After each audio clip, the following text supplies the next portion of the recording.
everyone, welcome to Coding Gyan. Today we will discuss about hooks, which is the new feature introduced in React 16.8 version. So let's start. Firstly, we should know that why we are studying about hooks and when to use hooks in React.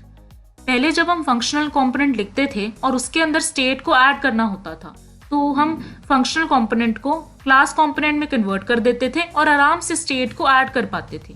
लेकिन react अब हमें hooks provide करता है और hooks की help से हम functional component के अंदर स्टेट को आराम से ऐड कर सकते हैं.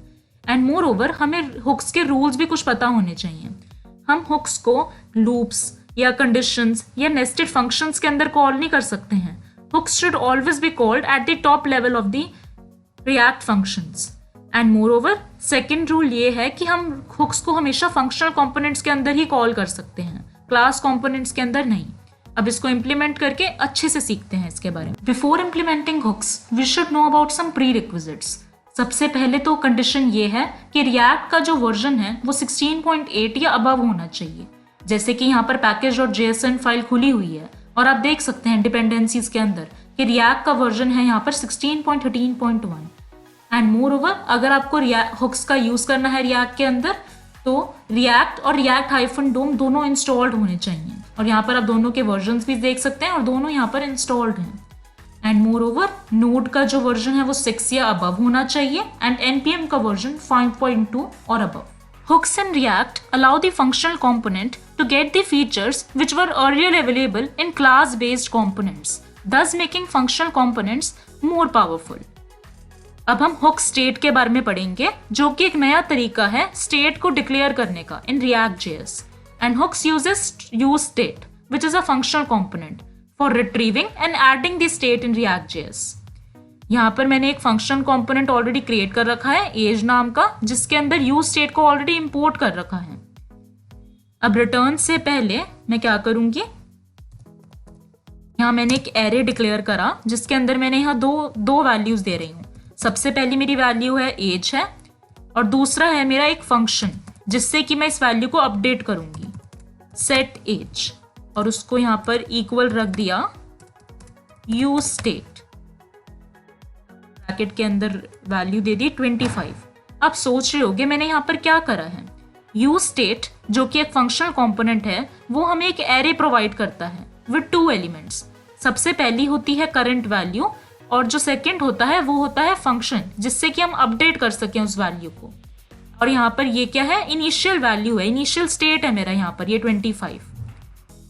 अब डिफ के अंदर मैंने एक पैराग्राफ दिया एज.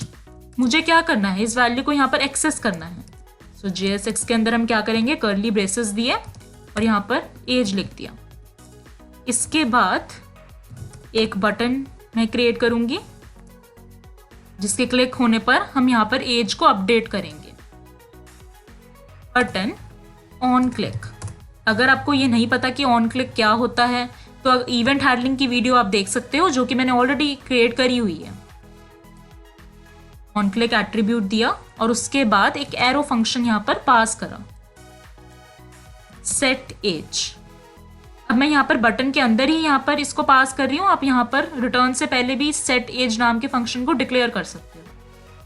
और उसके अंदर अब हम क्या कर रहे हैं, इस वैल्यू को अपडेट करेंगे. जो हमारा इनिशियल स्टेट है उसको अपडेट करेंगे.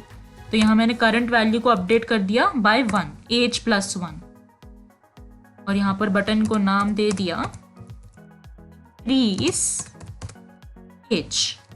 चेंजेस सेव कर लिए. अब ब्राउजर खोल के हम देखेंगे कि क्या चेंजेस आए हैं.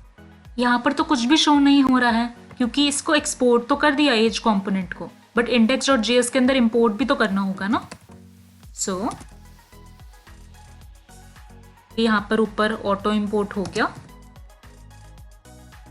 जैसे ही मैं खोलती हूँ तो यहाँ पर बटन भी शो हो रहा है और एज के आगे जो इनिशियल वैल्यू 25 है, ये देखिए यूज स्टेट के अंदर 25 दी थी ना हमने एज की इनिशियल वैल्यू, वो भी शो हो रही है.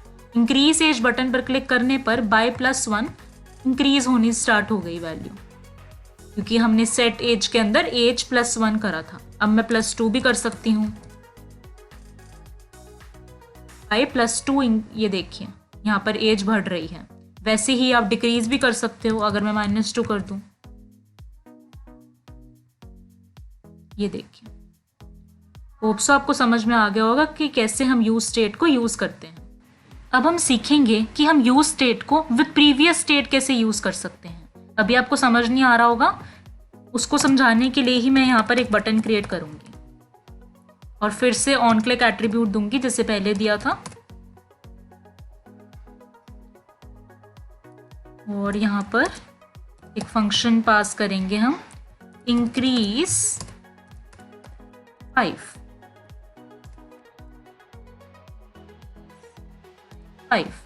मुझे एज को बाय 5 इंक्रीज करना है। सो यहाँ पर फंक्शन भी क्रिएट कर लेंगे, कॉन्स्ट इंक्रीज 5, एरो फंक्शन पास करा, और अब मुझे अपडेट करनी है वैल्यू, तो उसके लिए मैं सेट एज का यूज करूंगी यहाँ पर, सेट एज फंक्शन का, और उसके अंदर पास करा एज +1। लेकिन अब क्या करना है, बाय 5 इंक्रीज करना है ना, तो यहाँ पर उससे पहले एक लूप लगा देते हैं, for loop, for let i is equal to 0, i is less than 5, i plus plus,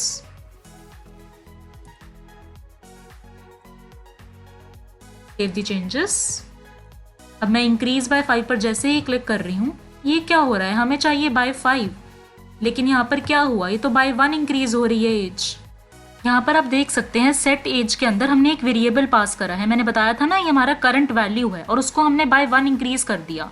तो लेकिन हमें तो बाय 5 चाहिए ना कि इंक्रीज हो हमारी, उसके लिए हम क्या करेंगे, एक फंक्शन को यहाँ पर पास करेंगे रेदर देन अ वेरिएबल, जो हमारी प्रीवियस वैल्यू को कंटेन करके रखेगा। सो मैंने यहाँ पर पास करा प्रीवियस एज, एक आर्ग्यूमेंट दी, और उसके अंदर फंक्शन पास कर दिया previous age +1। Let's save the changes now. और जब मैं इंक्रीमेंट बाय 5 पर क्लिक करती हूँ तो 25 से 30 हो गई है, फिर से इंक्रीमेंट बाय 5, 30 से 35। होप सो आपको समझ में आ रहा होगा कि यहाँ पर जो प्रीवियस एज हमारा ये फंक्शन है, ये प्रीवियस स्टेट वैल्यू को स्टोर करके रख रहा है, और फिर वो बाय 5 यहाँ पर एज को इंक्रीज करे जा रहा है। इसीलिए ये बेटर तरीका होता है कि हम अपने स्टेट को अपडेट कर सकें एज कम्पेयर जो हम पहले कर रहे थे कि हमने एक वेरिएबल के अंदर +1 जब पास करा था तब। होप सो आपको अब ये समझ में आ गया होगा कि जब भी हमें अपडेट करनी है वैल्यू प्रीवियस वैल्यूज के बेसिस पर, तो उसके लिए हमें क्या करना चाहिए, एक फंक्शन को पास कर देना चाहिए जो कि प्रीवियस वैल्यूज को स्टोर करके रखेगा और अपडेट कर देगा फिर बाद में वैल्यू। अभी मैंने यहाँ यूज स्टेट के अंदर एक नंबर को पास किया हुआ है। अब ऑब्जेक्ट को भी आप पास कर सकते हो, स्ट्रिंग को भी पास कर सकते हो, एरो को भी पास कर सकते हो। अब ऑब्जेक्ट को अगर पास करते हैं तो कैसे हम अपडेट कर सकते हैं वैल्यूज को, वो देखेंगे। उसके लिए एक फॉर्म क्रिएट कर लेंगे। सो यहाँ से ये रिटर्न के बाद का सारा कोड हटा दिया और एक फॉर्म क्रिएट करा, दे दिया यहाँ पर।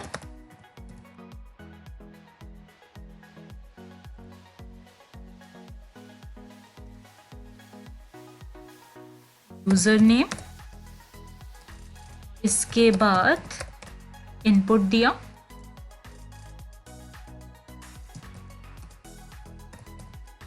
अंदर वैल्यू दी यूजर नेम और वैल्यू भी दे देंगे फॉर्म डॉट यूजर नेम। मैं ऐसा करती हूँ, यहाँ से फिलहाल के लिए सब कुछ हटा देती हूँ और यूज स्टेट का फिर से यूज करूँगी। यहाँ पर हमने current value they the form, और हम एक फंक्शन पास करेंगे अपडेट करने के लिए, सेट स्टेट, यूज स्टेट यहाँ पर दिया। एक ऑब्जेक्ट पास कर लेते हैं जिसके अंदर मैंने इनिशियल यहाँ पर वैल्यू दे दी है, यूजर नेम को एक string they the, empty string. And similarly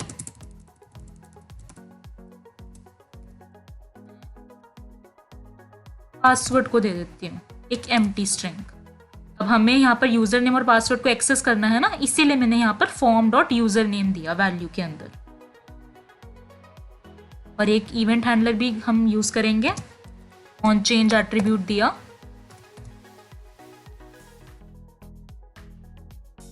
react के अंदर फॉर्म्स की ऑलरेडी वीडियो बना रखी है, तो आप वहाँ पे जाके देख सकते हैं कि कैसे हम ऑन चेंज का यूज़ करते हैं, कैसे फॉर्म्स को हैंडल करते हैं रिएक्ट के अंदर। और इसके अंदर एक अपडेट फील्ड नाम का फंक्शन पास कर दिया। अब ऐसा करेंगे, इस लेबल को कॉपी कर लिया, यहां मैं एक ब्रेक टैग भी लगा देती हूँ।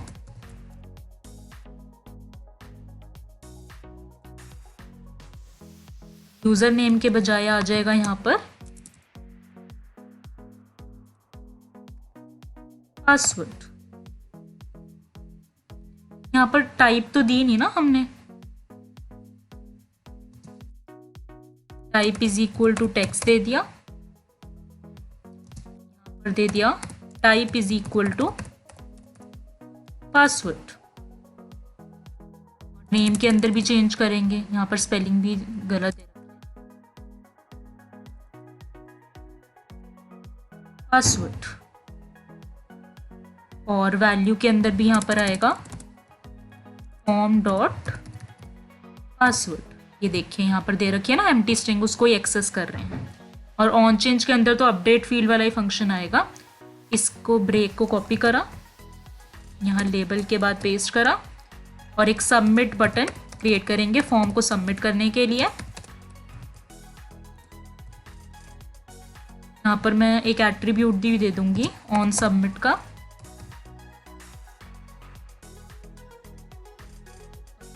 हम यहाँ पर पास करेंगे जो अभी हमने क्रिएट नहीं करा। अभी मुझे अपडेट फील्ड नाम का भी फंक्शन क्रिएट करना है।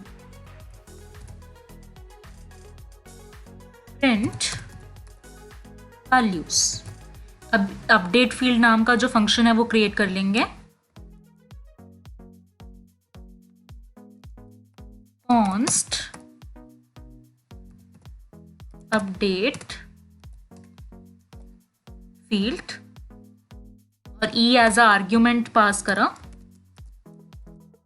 सेट स्टेट का यूज करेंगे, देख ही सकते हैं ना यहाँ पर मैंने सेट स्टेट नाम का फंक्शन बनाया हुआ है जिससे कि मैं अपडेट करूंगी यहाँ पर वैल्यूज को। So e dot target dot name, यहाँ पर आप देख ही सकते हैं नेम के अंदर मैंने जो यहाँ पर एट्रीब्यूट दे रखा है उसको सेट कर देंगे ई डॉट टारगेट डॉट वैल्यू से। और अब क्या करेंगे, अभी प्रिंट वैल्यूज का फंक्शन बनाने से पहले देख लेते हैं कि क्या चेंजेस आए हैं। यहाँ पर आ रहा है print values is not defined, क्योंकि उसको क्रिएट नहीं करा अभी। कॉन्स्ट प्रिंट वैल्यूज और आर्ग्यूमेंट ई दे दी यहाँ पर। जैसे कि मैंने फॉर्म्स वाली वीडियो में बताया था कि अगर हमारा फॉर्म सबमिट करने के बाद बार बार रीलोड हम चाहते हैं ना हो और हमारी वैल्यूज भी सेव रहे फॉर्म के अंदर, डाटा सेव रहे, उसके लिए हम क्या करते हैं, E dot prevent default function का यूज करते हैं। अगर आपको नहीं समझ में आ रहा तो फिर से मैं आपको कहूंगी कि प्लीज आप रेफर करिए फॉर्म की वीडियो जो मैंने रिएक्ट पर बना रखी है। और console डॉट लॉग कर लेते हैं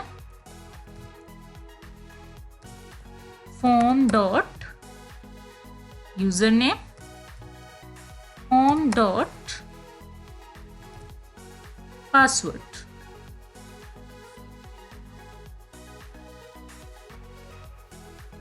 पासवर्ड इज नॉट डिफाइंड आ रहा है यहाँ पर, क्योंकि यहाँ पर कॉमा नहीं आएगा, डॉट आएगी। ये देखिए दो फील्ड्स आपको दिख रही हैं, यूजर नेम और पासवर्ड की और सबमिट की। मैं ऐसा करती हूँ, इंस्पेक्ट पर जाकर कंसोल भी खोल लेती हूँ। यूजर नेम में जैसे कि एंटर कर दिया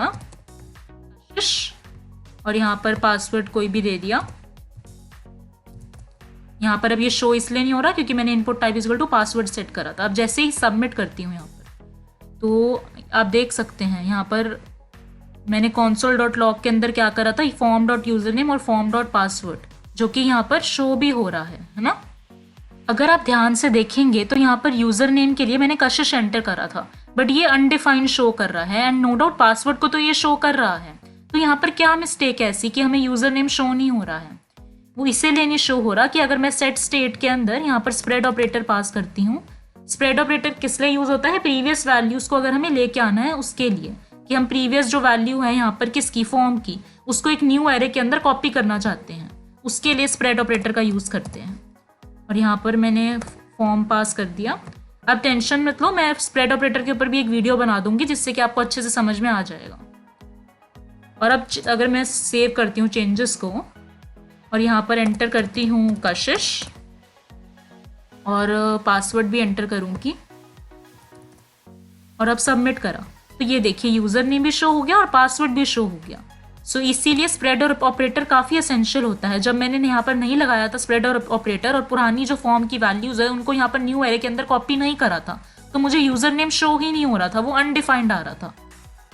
होप सो आपको समझ में आ गया होगा कि कैसे हम यूज स्टेट के अंदर ऑब्जेक्ट को भी पास कर सकते हैं। सिमिलरली आप एरे को भी पास कर सकते हो। So thank you guys, hope so आपको ये वीडियो अच्छी लगी और आप अच्छे से आज सीख पाए हुक्स के बारे में और यूज स्टेट के बारे में भी सीख पाए। तो प्लीज़ वीडियो को लाइक करना, शेयर करना और चैनल को ज़रूर सब्सक्राइब करना।